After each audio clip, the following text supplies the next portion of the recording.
The rain fell in steady sheets that evening, blurring the parade grounds into a gray canvas of mud and memory. Rows of young cadets stood stiff in formation, their polished boots sinking ever so slightly into the wet soil, their chins lifted toward the grandstand where one of the most decorated generals in American history prepared to speak. The air carried a heaviness that was more than just the storm.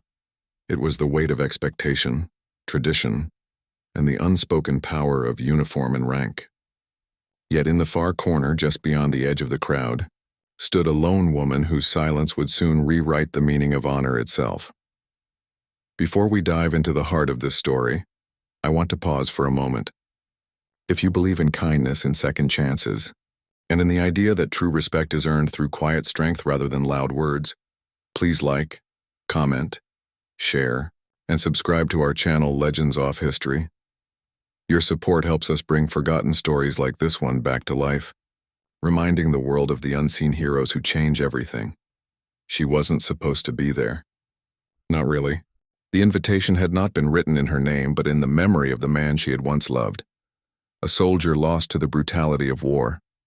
A soldier who had marched beside many of those who now stood in uniform. She wore no medals, no ribbons, no crisp jacket tailored by military tradition.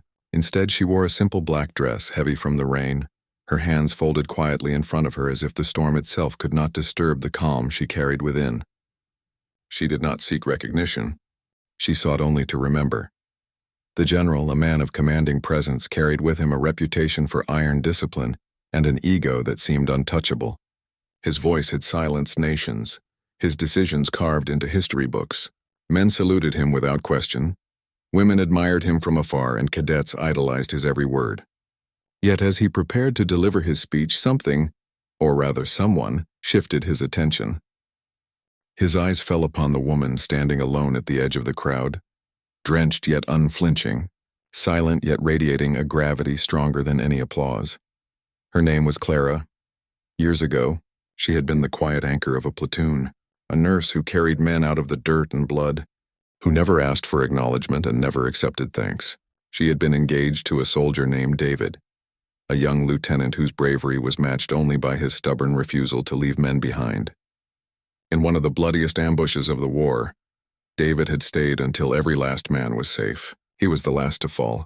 Clara received his medal, but no words, no honor, no folded flag could ever fill the silence that followed, and so she chose to live within it.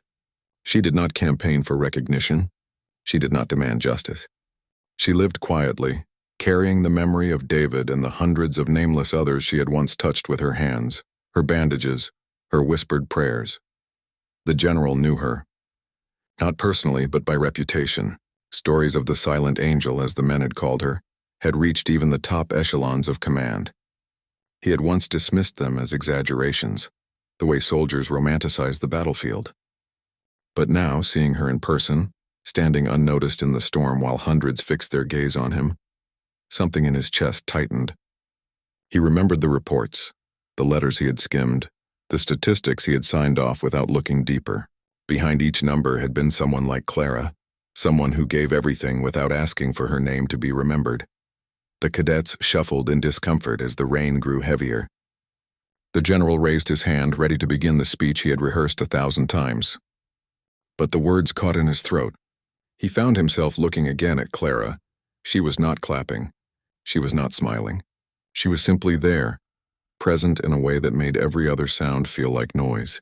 Her silence pierced him more deeply than any roar of approval ever could. And then, before the thousands of eyes staring at him, the general did something unthinkable. He stepped down from the podium. He walked, boots sinking in the mud, across the parade ground. The rain plastered his ribbons to his chest, but he did not stop until he stood before Clara. The world seemed to hold its breath. And then, with a slow, deliberate movement, the general raised his hand in a salute. A salute not to a superior officer, not to a medal, not to a flag, but to a silent woman who had never asked for recognition, yet embodied the truest meaning of service. The cadets were stunned. The officers fumbled to understand. Cameras clicked. But Clara, she did nothing. She did not bow. She did not cry. She stood as she always had, quietly, humbly, letting her silence speak more than words ever could. For in that moment, her silence was not emptiness.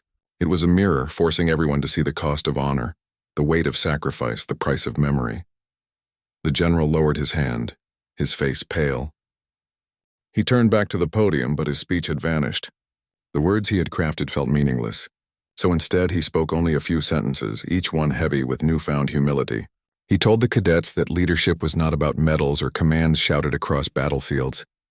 Leadership was about listening to the silent, honoring the unseen, and carrying forward the legacy of those who never asked for glory, but gave everything anyway.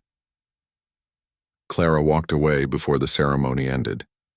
She left no trace but muddy footprints, vanishing into the storm as quietly as she had come. Yet every cadet, every officer, every soul present that day carried her image with them for the rest of their lives. The woman who said nothing yet made a general salute. And isn't that the essence of history? That sometimes the loudest voices belong to those who never speak at all. Friends, if this story touched your heart, I invite you to engage with it. Please like, share, subscribe to Legends of History, and help us keep alive the memory of those who are too often forgotten. Your support turns silence into a lasting echo. And before we end, here's a special request. Drop a comment below and tell us, do you believe silence can be more powerful than words? Your thoughts may inspire someone else who needs to hear them today.